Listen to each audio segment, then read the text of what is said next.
What's up, guys? It's me, Jeremy. Getting camped is probably one of the most annoying things that happens in League. It really makes you feel like there's nothing you can do, and it's probably one of the biggest causes for people tilting. To help me with this guide, I'll be bringing in my good friend and challenger jungle main, Pansar Dragon, to give you the perspective of a jungler when it comes to camping a lane. Anyways, let's get started. The first thing to understand is how getting camped affects your lane. It's important to recognize that you are getting camped since it really changes the dynamic of your laning phase. And if you want to come out on top, you need to play the laning phase differently. You are basically being put into a 1v2 or 2v3 scenario, so it means that playing aggressively and more importantly, positioning aggressively is going to be extremely risky for you unless you have vision of people on the map. In order to better understand how to survive and avoid a camp, let's go over why a jungler might camp you and the things you do that put you in a gankable position that make you a jungler's wet dream. For that, I'm going to pass it over to my man, Pansar Dragon. Hey, so big thanks to Jeremy for letting me be on one of his videos. And if you guys don't know who I am, let me just introduce myself. I'm Panzer Dragon, also a YouTuber and a challenger jungler main. And I'm here to tell you some tendencies that junglers might look towards to when they are deciding to gank a lane. So a jungler will camp or gank a lane if the enemy is playing really aggressive. So some enemies who have to play aggressive would be champions like Riven and Fizz. The champions who have to all in or trade if they want to win a lane, or they will be denied CS if the enemy is like a poker like Vladimir. But when they're playing so aggressive, what this tells me as a jungler is that the enemy is going to be looking to play a bit more forward. They're most likely using their abilities, so their abilities will be on cooldown when you are ganking them. For instance, Riven uses her abilities in trades, so her mobility is limited if they're on cooldown, and when she goes in for that trade, she is definitely left vulnerable. So these enemies are easy targets for me as a jungler. Next up is I will gank a lane if the enemy has no wards. This one's pretty straightforward. Since they have no wards, they're vulnerable to a jungler gank. And the best way, of course, is to know if the enemy has no wards is if your allies feed you information or you do a sweeper check. Next up is if the enemy has no summoners. So if the enemy has one less escape, that obviously means it's an easier gank. And of course, less chance of the enemy surviving. Again, ask your allies if they know if their summoners are down. Especially Flash, that is the main summoner you want to look out for. Next up is if the enemy is overextending or the lane is about to push, that is definitely a sign for me to gank a lane. Because in basic terms, if the enemy is a long way from his tower, then there's going to be a lot more room for you to try and kill him. Because if the tower starts to pop up in your face when you're trying to fight him, then you probably got to back out. Next up, I'll probably gank for my ally if I have a lot of kill potential with him. So some attributes I look out for when I'm trying to judge my kill potential onto the enemy is if my ally has a lot of damage, does he have a lot of CC, do I have enough CC or damage, and if the enemy is like squishy. Something I'll avoid is like, say I'm a Maokai and the enemy top lane is a Scion, and our top lane is like a Shen. Maybe pre-6, we can kill him, but after that, once you get some items, it's definitely very hard to kill a tanky Scion, especially if me and my top laner don't have any damage. And here's a fun one, if I'm duo queuing with someone, I'll definitely camp his lane a lot since due to communications via Skype or raid call, he'll be feeding me a lot of information about the enemy. And of course, well, I do trust my duo queue, otherwise I wouldn't be duo queuing with him, right?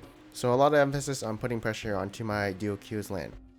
Next up, I'll definitely try and counter gank if it is possible. Unless you don't think you can win 2v2, then you just tell your laner to back off. But otherwise, usually a counter gank will happen if he sees the enemy jungler going for a gank and then he's in the area, so he can come in the area and turn that gank around. Most times this will happen if the jungler has vision of the enemy's jungler, and it usually turns out very well for the jungler who is counter ganking, since the enemies probably used all their cooldowns on the person they were ganking. And so if the jungler is stronger and comes, then obviously he'll be free to do whatever he wants in that team fight. Anyways, for the next point, I will definitely gank a lane if the enemy has 0 escapes. So if the enemy does not have any escapes, then it's definitely hard for them to get away from your ganks. And usually if you land the CC or the engage, you'll probably net yourself a kill. So these lanes are high priority in my gank list. Alright, for my next point, I will definitely camp a lane if the enemy is tilting or he's raging in all chat. These people who are raging are definitely going to be on tilt and definitely won't have the best decision making at the moment. And so they're going to be more vulnerable and stressed out. And these guys are going to be your easy kill targets.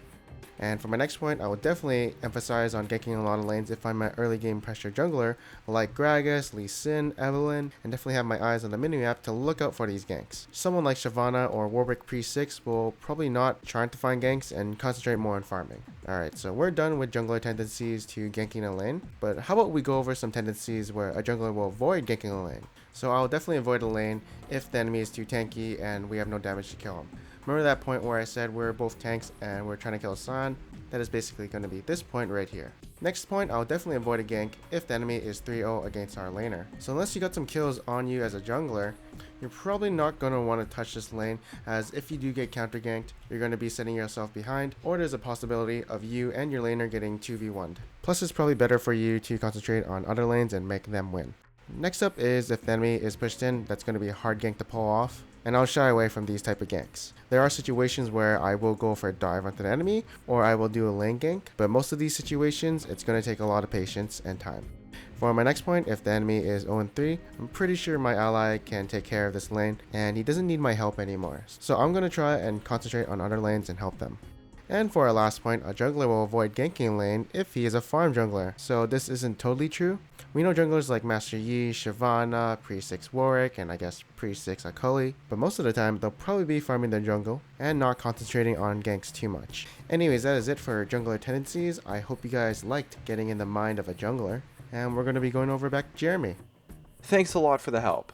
That was a lot of information to take in, but to sum it up, a jungler will camp you if you consistently show that you are an easy target. So the best thing that you can do to stop a jungler from camping you in the first place is to make yourself not that easy to gank.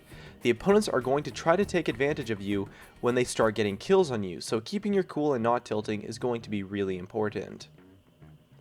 The best investment you can make to keep yourself from getting ganked in the first place is, of course, to buy some wards. If you're able to avoid jungler ganks early on, your chances of being camped fall quite dramatically since he knows you'll be difficult to gank. If you do find yourself getting camped, make sure you're warding deep in the paths that the jungler has been ganking you in. If you're pushing up and playing aggressive, a lot of the common ward spots for a laner are actually kind of useless, since by the time the enemy jungler shows on the ward, you are already dead since you don't have enough time and enough room to escape. The map on your screen right now shows common warding spots in the green dots for each lane, and the spots that would be a better place to ward would be the pink dots. Also note that especially in lower rankings, junglers tend to gank a lane through the same way consistently, especially if they find success, so the path that the jungler previously took to gank you is the path you should watch out for the most with your wards. In order to win your lane, you need to use the aforementioned tips to make sure you aren't dying to the camp, as otherwise you're going to just be pretty far behind from dying to the ganks, and so finding advantages will be really tough. But if you do manage to survive the camp, there's quite a few things you can do to come out ahead. One of the best ways to combat a camp is through counter ganks. Communicate with your team to try to counter gank the opponents if you can spot them in your wards. Just make sure to communicate and that you can win the 2v2 or 3 versus 3 fight. In addition, you can roam and try to find advantages outside of your lane. Roaming is a great way to generate an advantage for your team, and players will often not expect to get ganked from someone who is getting camped, so finding a way to have a global presence can go quite a long way. In addition, getting camped can help your team get a lot of objectives, but be careful with this. Just because the enemy jungler is ganking you doesn't mean your team is in a position to take an objective. If they are, however, do your best to stall the enemy jungler and let your team pick up that sweet dragon or that tower. Any time spent waiting to gank you is time that the enemy jungler isn't farming or applying pressure to other lanes or objectives, and so hopefully your team is in a position to take advantage of that. Overall, you just have to make sure that you're warding effectively and you only take fights when you're 100% certain, as you are likely to get ganked in a fight if you have no vision, since you are, of course, being camped. So, big thanks to Pants for helping me with the video today, as it definitely would not have been possible without the knowledge that he brought. Do me a solid and check out his channel through the link in the description or the annotation on the screen, and thanks for watching. Engaging to a game that he sure to lose. Major symptomatic fecal flaws due to twisting gutter clicks and bats and forth and it's time I know it takes a mighty dose of faith, but keep in mind we just skip the ship well far along the way.